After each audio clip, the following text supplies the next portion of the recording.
जैसा कि आप सबको पता है अपन पढ़ रहे हैं धातुओं का निष्कर्षण। क्या पढ़ रहे हैं? धातु का निष्कर्षण। तो अपन ने अयस्क से धातु को अलग करना तो सीख लिया था, लेकिन जैसा कि मैंने इससे पहले वाली क्लास में बताया था आप लोगों को कि जो अपने अधिक अभिक्रियाशील जो अयस्क होते हैं उनको गलित अवस्था में लाएंगे अपन, उनका क्या करेंगे? वैद्युत अपघटन। तो वहां तो अपन को शुद्ध धातु प्राप्त हो जाएगी, लेकिन जो मध्यम अभिक्रियाशील धातु है अयस्क है या फिर कम अभिक्रियाशील वाले अयस्क है, वो जो धातु प्राप्त होगी वो पूर्ण रूप से शुद्ध प्राप्त नहीं होगी। ठीक है ना। बीच वाली प्रोसेस इससे पहले वाली क्लास में अपन ने सीख ली थी कि कार्बोनेट यौगिकों का और सल्फाइड यौगिकों का इनको ऑक्साइड में कैसे चेंज करेंगे और इनका अपचयन कैसे करेंगे और धातु कैसे प्राप्त करेंगे, ये इससे पहले वाली क्लास में अपन ने पढ़ लिया था। तो यहाँ जो धातु प्राप्त हो रही है ये पूर्ण रूप से शुद्ध नहीं है। तो इस धातु से पूरी तरह शुद्ध धातु किस प्रकार से प्राप्त करेंगे, आज अपन उसके बारे में चर्चा करेंगे। देखो, जो धातु अयस्क से अपन को धातु मिली, इससे अपन को बनानी है शुद्ध धातु। कौन सी धातु? शुद्ध धातु। तो धातु से शुद्ध धातु बनाना कहलाता है परिष्करण। क्या कहलाता है? परिष्करण, यानी कि धातुओं का परिष्करण। इसके लिए एक बहुत सी सस्ती सी विधि है, बहुत ही सुंदर सी विधि है, बहुत सी टिकाऊ विधि है, जिसका उपयोग सामान्यतः किया जाता है। मतलब बहुत ज्यादा मात्रा में इसी का उपयोग किया जाता है। किसके लिए? धातु से शुद्ध धातु प्राप्त करने के लिए। कौन सी विधि है? वैद्युत अपघटन विधि, जिसे अपन घरों में भी आसानी से कर सकते हैं। इसमें क्या होता है, देखिए, एक बीकर लेते हैं, उसमें एनोड कैथोड बनाते हैं। ठीक है ना। एनोड कैथोड बनाना सब जानते हो। जो पॉजिटिव हिस्सा होता है वो एनोड होता है और जो नेगेटिव हिस्सा होता है वो कैथोड होता है। तो इसमें भरेंगे क्या? जैसे ये धातु है तो इसका अपन गलित विलयन बनाएंगे। मतलब जैसे जलीय विलयन होता है ना, हो सकता है ये धातु जल में नहीं घुले, किसी एसिड में घुले, तो इस प्रकार का एक विलयन बनाएंगे पहले इस धातु का। ठीक है। कौन सी धातु का? जो अपन को अयस्क से मिल रही है। यहाँ और यहाँ जो धातु मिली है अपन को, उसका विलयन बनाएंगे और उसको किस में भर देंगे? बीकर में। जैसे मान लो NaCl था अपने पास, NaCl सोडियम का अयस्क था, इसको अपन क्या करेंगे? जल में घोलेंगे और इस बीकर में भर देंगे। ठीक है ना। इसके अलावा यहाँ बहुत सी धातु होती है जिनके अयस्कों को अपन ऐसे घोल के भर सकते हैं। फिर इसमें एनोड कैथोड लगाएंगे। फिर जैसे ही विद्युत धारा प्रवाहित करेंगे, तो जो अशुद्धियां होती है वो ऋणात्मक अवस्था में होती है। जैसे NaCl में अशुद्धि क्या है? Cl-। क्या है? Cl-। और इसमें से धातु कौन सी है? Na। तो अपन को सोडियम प्राप्त करना होता है। ठीक है।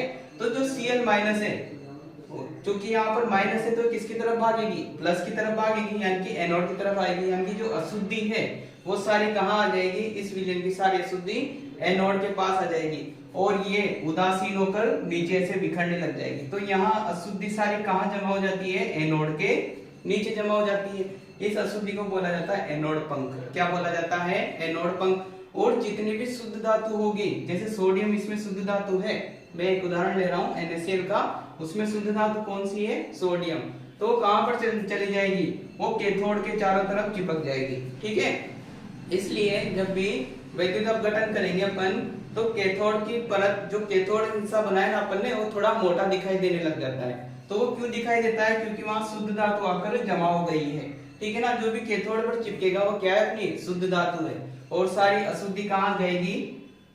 एनोड के नीचे आ जाएगी, जिसे कहा जाता है एनोड पंख। तो ये होती है कौन सी विधि? वैद्युत अपघटन की विधि। किस लिए काम में लिया जाता है? धातुओं के परिष्करण में।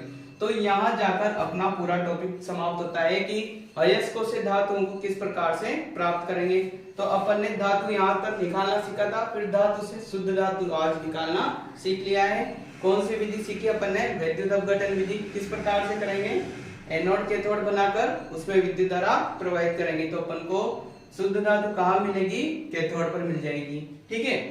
अब आपके सिलेबस में एक बहुत ही मोस्ट इंपोर्टेंट परिभाषा होती है जो 1 से लेकर 2 नंबर में पूछ ली जाती है। ठीक है। ये बोर्ड एग्जाम के लिए बहुत ही इंपोर्टेंट है। कभी कभी 1 नंबर में तो कभी कभी 2 नंबर में भी पूछ ली जाती है। ठीक है। कैसे पूछेगा कि उस अभिक्रिया का नाम बताओ जिसका उपयोग रेल की पटरियों में आई दरारों को बंद करने के लिए किया जाता है। मतलब ये जो अभिक्रिया है इसका उपयोग किसमें किया जाता है? रेल की पटरियां देखी है आप लोगों ने, उसके बीच में कभी कभी दरारें आ जाती है, तो उन दरारों को बढ़ने के लिए इस अभिक्रिया का उपयोग किया जाता है जिसका नाम है थर्मिट अभिक्रिया। क्या नाम है? थर्मिट अभिक्रिया। या देखा आप उन लोगों ने देखा होगा कि जो बड़े बड़े उद्योग होते हैं उनमें बड़ी बड़ी मशीनें होती है, ठीक है। अब उन मशीनों में भी कभी कभार क्या होती है, उनके पुर्जों में दरारें आ जाती है, तो उन दरारों को भरने के लिए भी इस अभिक्रिया का उपयोग किया जाता है। इसमें क्या होता है, देखो जो ये अपना Fe2O3 है, इसकी अभिक्रिया करवाई जाती है एल्यूमिनियम के साथ, और एल्यूमिनियम Fe से ज्यादा स्ट्रॉन्ग है, मतलब अधिक क्रियाशील है, क्योंकि ये सक्रियता श्रेणी में Fe से ऊपर आता है, ठीक है।